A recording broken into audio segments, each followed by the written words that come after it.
Good morning. তিনজনে সেজে গুজে বাইকের উপর চড়ে বসেছি। আজ যাচ্ছি একটা স্পেশাল জায়গায় পিকনিক করতে। চলুন আপনাদেরকেও সাথে করে নিয়ে যাই। এই যে বেরিয়ে পড়েছি, যাচ্ছি একটু দূরেই, জানেন তো জায়গাটা ঠিক চেনা নেই, তাই লোকেশন অন করে নিয়েছি। এখন বাইপাস ধরে নিয়েছি, যাচ্ছি বারুইপুরের সমস্তপুর। এই দেখেন যেতে যেতে একটা রাস্তার পাশে দেখলাম কামরাঙা গাছ। কামরাঙা গাছে কামরাঙাগুলো পুরো পেকে টইটুম্বুর হয়ে আছে। ব্যাস আমরা বাইপাস ছেড়ে সমস্তপুরে রাস্তা ধরেছি।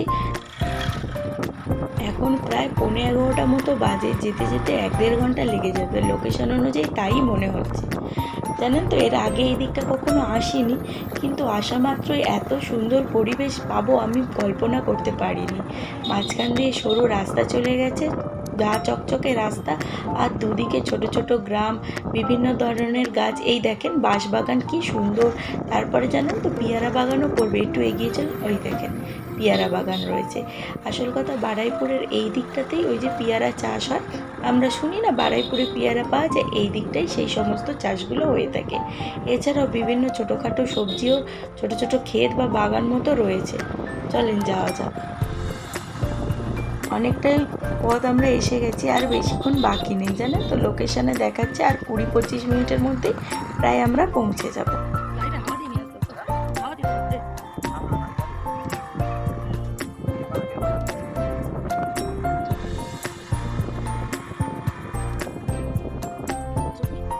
এসে পড়েছি প্রায়, আর 1.5-2 মিনিট মতো লাগবে। এই যে সবুজ ক্ষেতগুলো দেখতে পাচ্ছেন, এইগুলো না মটরশুঁটি চাষ হয়েছে। মটরশুঁটি হয়েছেও খুব সুন্দর, জানেন তো। যেহেতু গাড়ি করে যাচ্ছি তো বোঝা যাচ্ছে না ওই জন্য, কিন্তু আমরা সামনে থেকে দেখেছি বড় বড় বেশ প্রত্যেকটা গাছে মটরশুঁটি ভরে রয়েছে। চলেন আমরা প্রায় এসে গেছি, এইবার গাড়ি থেকে নামবো। এই যে এত দূর আসা এই ভিলায়, জয়ন্ত ভিলা। চলেন নেমে ভেতরে যাওয়া যাক। ভিলার ভেতরে ঢুকে প্রথমেই যেটা নজর কেটেছে এই ছোট্ট মতো বাগানটা। আমারও নজর কেটেছে, সঙ্গে আমার ছোট ছেলেটারও। আর ও অমনি ওই গাছের পাতাগুলো ছিঁড়বে বলে দৌড়ে দৌড়ে চেষ্টা করছে, ওর বাবা তাই ওকে গার্ড দিয়ে দাঁড়িয়ে রয়েছে। চলেন এবার আমরা একটু ব্রেকফাস্ট করে নিই, তারপর পুরো ভিলাটা আপনাদেরকে ঘুরিয়ে ঘুরিয়ে দেখাবো। অলরেডি ওরা প্লেটে আমাদের খাবার দিয়ে দিয়েছে, 4টে করে লুচি, ছোলার ডাল, আর সাথে আছে ডিম সিদ্ধ। তাতানকে চটজলদি খাইয়ে নিই, তারপরে আমি খাবো। অনেকটা বেলা হয়ে গেছে, আর তারপরে আপনাদেরকে পুরো ভিলাটা ট্যুর করাবো।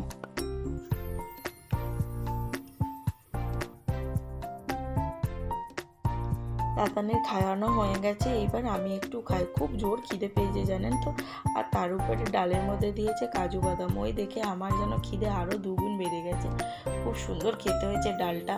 যাই হোক, ডাল আর লুচি তো খেতে সবসময় ভালোই লাগে, আর সঙ্গেই পকোড়াটা একটা দাদাভাই খাচ্ছিল, সে আমায় আবার দিয়ে গেছে। পকোড়াটাও খেতে ভালো, কিন্তু ভীষণ ঝাল। চলেন তাড়াতাড়ি খেয়ে নিয়ে এবার বাড়ির চারপাশটা ঘুরিয়ে দেখাই। এই যে খাওয়াও হয়ে গেছে, আমি বেরিয়ে গেছি, এসেছি জয়ন্ত ভিলায়। চলুন একেবারে বাইরে থেকে শুরু করা যায়। এই যে এটা হলো ঢোকার গেট, এখান দিয়ে বড় গাড়ি ছোট গাড়ি সবই ঢুকতে পারবে। দোতলা একটি রিসর্ট, একদিকে রয়েছে পার্কিং লট।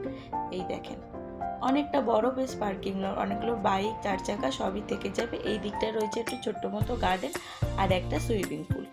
এই যে এটা হলো মেন গেট।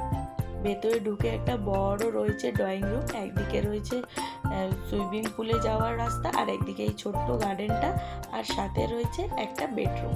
চলেন বেডরুমের ভেতরটায় যাই।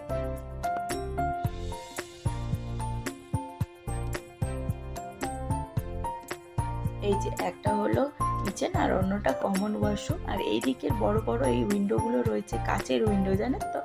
এইগুলো খুললেই এই যে সামনেই সুইমিং পুল, মানে চারিদিক থেকে যেই দিকেই আপনি সুইমিং পুলটা আপনার চোখে পড়বে, আর যখনই চোখে পড়বে চোখটা জুড়িয়ে যাবে।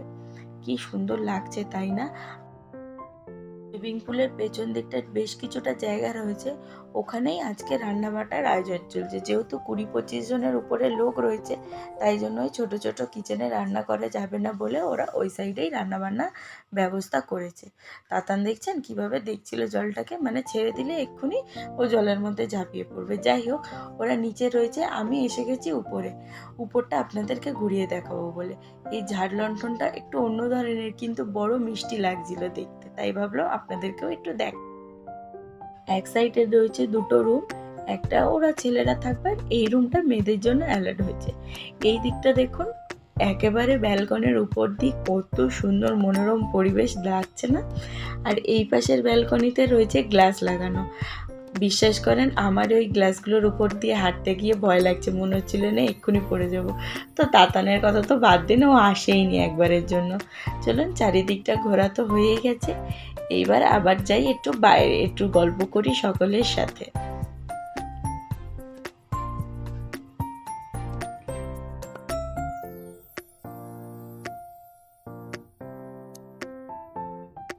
এখানে এসে সব তো ভালোই লাগছে, কিন্তু একটাই সমস্যা, সেটা হলো আমার তাতানকে নিয়ে। ওই যে ও জল দেখে নিয়েছে, এবার কিছুতেই ওই সুইমিং পুল ছাড়া ও অন্য কোথাও যাবে না। আর হাতও ধরবেন না, জানেন তো, একা একা খেলে পেরে। আপনাদের সাথে একটু গল্প করছিলাম, সেই ফাঁকে চলে এসে সুইমিং পুলের কাছে। এই চল চল নাম, কখন পড়ে যাবে, দিয়ে একটা বিপদ ঘটবে। আচ্ছা, ভিডিওটা আমি তাহলে এখানেই শেষ করছি। ভিডিওটি ভালো লাগলে একটা লাইক, কমেন্ট ও শেয়ার করে পাশে থাকবেন। এই ভিডিওটার পরবর্তী পার্ট আসছে খুব শীঘ্রই। সবাই ভালো থাকবেন, সুস্থ থাকবেন।